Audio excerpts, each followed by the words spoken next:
Hello friends, क्या हाल चाल है। ये इन्वेंट्री कंट्रोल एंड मैनेजमेंट का लेक्चर नंबर 3 है। फर्स्ट एंड सेकंड लेक्चर में हमने जो भी इंपॉर्टेंट टॉपिक्स JKSSB जेई के लिए inventory control and management topic से थे वो हमने कवर कर लिए हैं। अब थोड़े गिने चुने टॉपिक जैसे line balancing of inventory etcetera वो बचे हैं, वो इतने इंपॉर्टेंट नहीं है JKSSB जेई के लिए। ठीक है, अब हम इसके बाद नेक्स्ट क्वालिटी कंट्रोल का देखेंगे कि क्वालिटी को हम कैसे कंट्रोल कर सकते हैं, और ऑर्गेनाइजेशन वगैरह का पढ़ लेंगे, लाइन एंड स्टाफ एटसेट्रा। ठीक है, सो इस लेक्चर में हम डिस्कस करेंगे थोड़े MCQ inventory control and management से जो हमने लास्ट लेक्चर में पढ़े हैं। मैं आपको बोलूँगा कि MCQ स्टार्ट होने के बाद आप वीडियो को पॉज करके एक बार खुद ट्राई करो। 15 MCQ है, अपना देखना क्या स्कोर होता है। ठीक है, सो फर्स्ट MCQ है कि जो ABC अप्रोच है उसमें C आइटम्स क्या डिस्क्राइब करनी है। एक बार ट्राई करो, ये काफ़ी इजी क्वेश्चन है, इसका हो जाएगा low value and low risk. ठीक है, नेक्स्ट, कंपनी जो एक्स्ट्रा इन्वेंट्री स्टोर करके रखती है सर्टेन सिचुएशंस के लिए, उस स्टॉक को कौन सा स्टॉक कहते हैं। उसको कहते हैं सेफ्टी स्टॉक, या फिर बफर स्टॉक, या फिर कुशन स्टॉक। ठीक है, अब नेक्स्ट MCQ क्या है, इसमें बोल रहे हैं कि जो ABC मेथड है इसमें जो A ग्रुप है उसमें क्वांटिटी कितनी होती है, उसकी परसेंटेज कितनी होती है। ठीक है, ये भी हमने पढ़ा हुआ है। सो इसका हो जाएगा 10% to 20%। सो ये आप देख सकते हो, A क्लास में 10% होता है, B क्लास में 15%, इसमें 75%। ठीक है, नेक्स्ट है कि ब्रेक इवन पॉइंट को हम लोअर कर सकते हैं कैसे, इनमें से कौन सा ऑप्शन ठीक है। एक बार ट्राई करो इसको आप। सो ये हमारा ब्रेक इवन पॉइंट है। ये वो पॉइंट होता है जहाँ पे हमको ना ही प्रॉफिट हो रहा होता है ना ही लॉस हो रहा होता है, मतलब कि इतने यूनिट्स अगर हमने बेचे तो हमें जो हमारी वैल्यू है वो ही रिकवर हो रही है, हमें कोई प्रॉफिट भी नहीं हो रहा होगा उस टाइम, ना ही लॉस हो रहा होगा।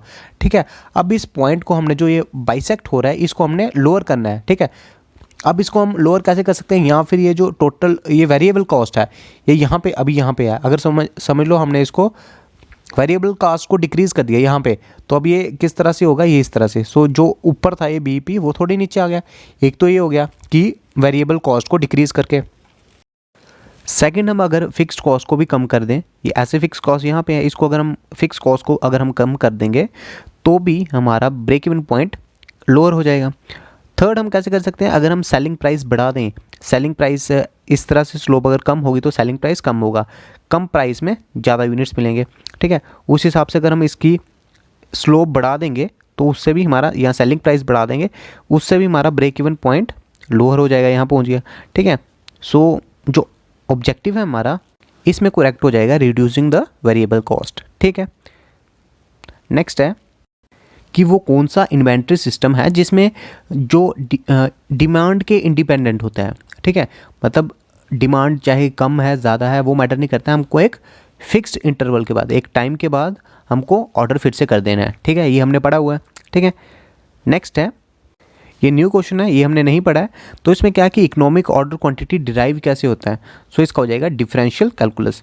ये जब डेरिवेशन होती है तो इसमें डिफरेंशियल कैलकुलस यूज़ होके हम डिराइव करते हैं इकोनॉमिक ऑर्डर क्वांटिटी को, कि क्वांटिटी जो हम एक स्पेसिफिक आइटम की मंगवाते हैं, ठीक है, सप्लायर इशू करता है, उसको बोलते हैं लॉट साइज। जो हमने मंगवाया होता है, जो ऑर्डर होता है उसमें जो क्वांटिटी होती है वो होता है लॉट साइज। ठीक है, नेक्स्ट MCQ है कि जो हमारी इन्वेंट्री को स्टोर करने में एक्सपेंसेस होते हैं वो कौन से होते हैं। सो इसका स्टोरिंग कॉस्ट बिल्कुल नहीं होगा, क्योंकि ये होता है, हमने स्टार्टिंग में ही पढ़ा था, जो इन्वेंट्री को स्टोर करने में कंज्यूम होती है कॉस्ट वो होती है होल्डिंग या फिर कैरिंग कॉस्ट। ठीक है, और जो इन्वेंट्री तक पहुंचाने में कॉस्ट एसोसिएट होती है उसको बोलते हैं ऑर्डरिंग या फिर सेटअप कॉस्ट। ठीक है, सो इसका हो जाएगा कैरिंग कॉस्ट या फिर होल्डिंग कॉस्ट। ठीक है, नेक्स्ट है कि वो कौन सा मेथड है जिसमें जो ओवरहेड कॉस्ट होती है वो हमको प्री डिटरमाइंड होती है और उसके हिसाब से हम एलोकेट कर देते हैं ओवरहेड कॉस्ट।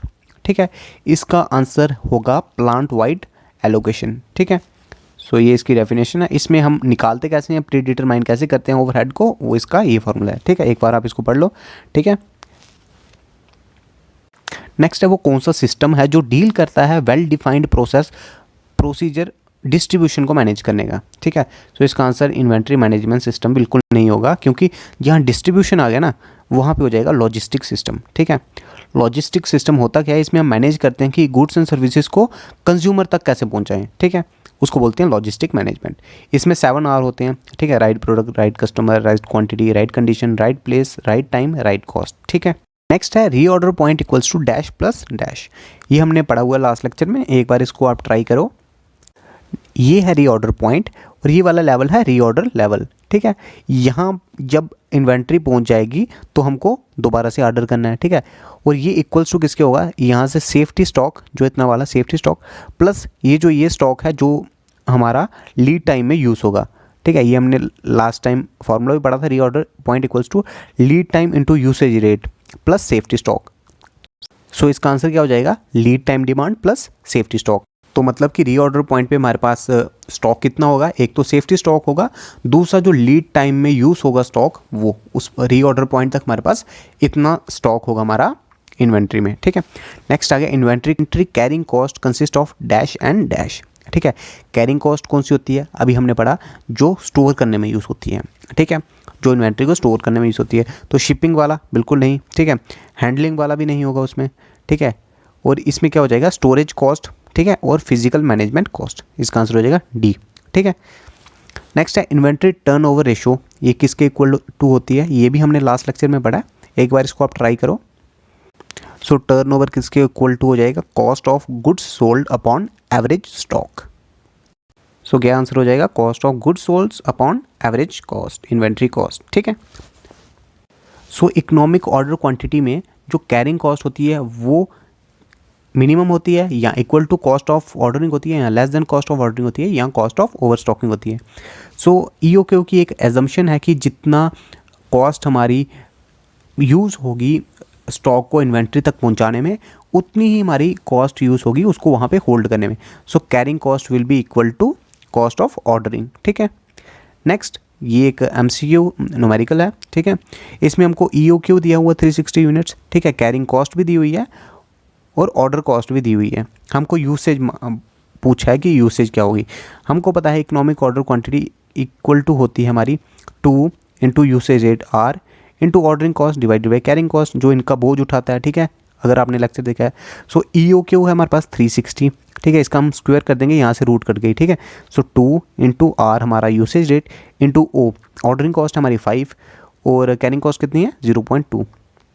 इसको हम जब सॉल्व करेंगे, आर हमारा यूसेज रेट कितना आ जाएगा 2592, ठीक है। So thanks for watching my video.